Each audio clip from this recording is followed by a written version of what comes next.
जैसे दिनों का वहम क्यों करते हैं महाराज जी? सारे दिन भगवान के हैं तो जैसे मंगलवार को नहीं करना। नहीं नहीं, इसमें शास्त्र मर्यादा है।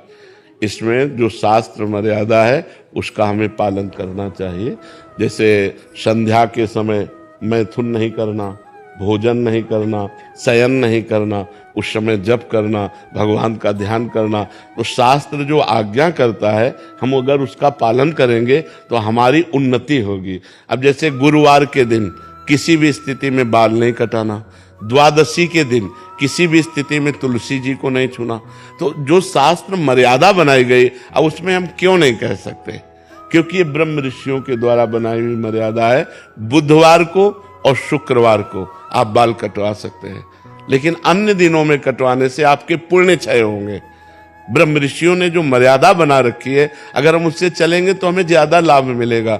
अब रोज सुबह लोग बाल आदि, तो हम कहते हैं केवल बृहस्पतिवार को मत करवाओ, और ना मानो तो गुरुवार का दिन परम पवित्र गुरु के लिए है, उस दिन आप क्षौर कर्म न करें, बिल्कुल निषेध है। नहीं, उससे पुण्य नष्ट होते हैं, आयु नष्ट होती, बुद्धि नष्ट होती। अब अगर आप नहीं मानोगे तो वैसे ही आपके आचरण होते चले जाएंगे, गिरते चले जाओगे। देखो, आप सब लोग यहाँ क्या देखने आए हो, हम आपको बता रहे हैं। आप यहाँ क्यों आए हो, हम दो बातें आपसे रखते हैं। आप क्या देखने आए हो और आप यहाँ क्यों आए हो? तो आप यहाँ देखने आए हो साधुता, भगवान के भक्त का दर्शन जो शास्त्र के अनुसार चलता है। आप आए हो अध्यात्म को पाने के लिए, आप आए हो सुख शांति के लिए, आए हो कि नहीं? अगर हम धर्म से ना चलते हो तो आप हमारे दर्शन करने आओगे क्या? हम भी तो एक मनुष्य हैं, हम भी तो आप जैसे ही हैं। अगर हमारे अंदर अध्यात्म ना हो तो आप क्या सुनने आए हो? तो आप सोचो, उन्हीं ब्रह्म ऋषियों ने ये मर्यादा रखी। वैसे ही जब हम चलते तो हमारे अंदर तेज, हमारे अंदर शांति, हमारे वचनों का प्रभाव, हमारे दर्शन मात्र से तुम्हें सुख मिलेगा। तो क्या वो आप नहीं बन सकते? आप विचार करो। तो जो शास्त्रों में लिखा है उस पे हम क्यों में नहीं लगाते, उसका हम आचरण करते हैं। जैसे डॉक्टर कहता है कि आपको ये नहीं खाना, ये नहीं खाना, ये नहीं, तो हम उनसे क्यों बोलते हैं क्या दही नहीं खाना? अरे भाई, दही तो बहुत अच्छी चीज है, क्यों नहीं खाना? क्योंकि तुम्हारा रोग बढ़ जाएगा।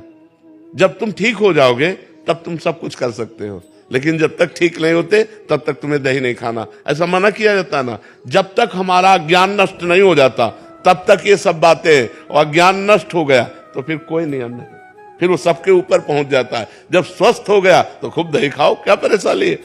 जब आप आत्मा स्वरूप में स्थित हो गए, देह भाव खत्म हो गया, तो बार बने या बना रखा रहे, क्या फर्क पड़ता है?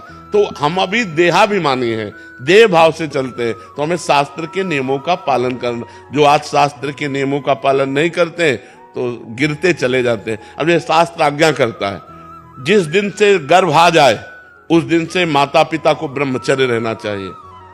क्यों? क्योंकि वही वीर शक्ति फिर उसके ऊपर जाएगी तो उसके दिमाग पे, उसके अंगों पे वो कुप्रभाव पैदा करेगी, वो उसकी हानि पैदा करेगी और उसमें गलत संस्कार पड़ जाएंगे। कौन मानता है? शास्त्र जो आज्ञा करता है अगर उसके अनुसार चलो तो आज सब सुखी हो जाएं। पर शास्त्र की आज्ञा का कहां पालन हो रहा है? बोले प्रातः काल उठना चाहिए, ब्रह्म मुहूर्त में उठ करके गुरुजनों माता पिता के चरण छूने चाहिए। कौन मान रहा है? प्रातः काल उठ के रघुनाथा, मात पिता गुरु नावै माथा, मातृदेवो भव पितृदेवो भव अतिथि देवो भव। कहां गया? पहले लिखा होता था घरों में बड़े अक्षरों में अतिथि देवो भव, अब लिखा होता कुत्ते से सावधान, नहीं लिखा होता। तो हमारे जो शास्त्र कहते हैं उस पे हम क्यों लगाने का अधिकार नहीं करते? हम उनका पालन करते हैं। क्यों लगाने का मतलब संशय करना, और पालन करने का मतलब श्रद्धा करना। और श्रद्धावान लभते ज्ञानम, श्रद्धावान ही ज्ञान को प्राप्त होता है, श्रद्धावान ही आनंद को प्राप्त होता है, श्रद्धावान ही परम शांति को प्राप्त होता है। इसलिए हमें लगता है शास्त्रों की आज्ञा का पालन किया जाए, ना कि उसमें क्यों रखा जाए। बस समझना है, हर भाव को समझना है। शास्त्र मर्यादा है। जैसे देखो, कहते हैं हम सब एक हैं, हम भी कहते हैं सब एक हैं। अब एक पिता के दो पुत्र हैं, एक बड़ा एक छोटा है। अब छोटा वाला बड़े के पैर छूता है, छूता है ना। अब ये मर्यादा है, शास्त्र मर्यादा है। तो देखो कितना अच्छा लगता है अगर छोटा वाला अकड़ के कर दे कि जिस बाप से तुम पैदा उसी बाप से हम पैदा हैं, क्या कमी जो हम तुम्हारे पैर छुए। उद्दंडता कही जाएगी कि नहीं कही जाएगी? और जब भैया कह के पैर छूता है तो हाथ। तो ये जो हमारी एक मर्यादा बनी हुई है, जो हमारे शास्त्र आज्ञा बनी हुई है, उसका पालन करने से हमें आनंद मिलता है, हमें शांति मिलती है, हमारी उन्नति होती है। और जब हम शास्त्र की आज्ञा का उल्लंघन करते हैं तो अशांति होती है, क्लेश होता है और हम अवनति को प्राप्त होते हैं। इसलिए हमें लगता है जो शास्त्रों में लिखा है उसका अक्षरशः पालन करना चाहिए।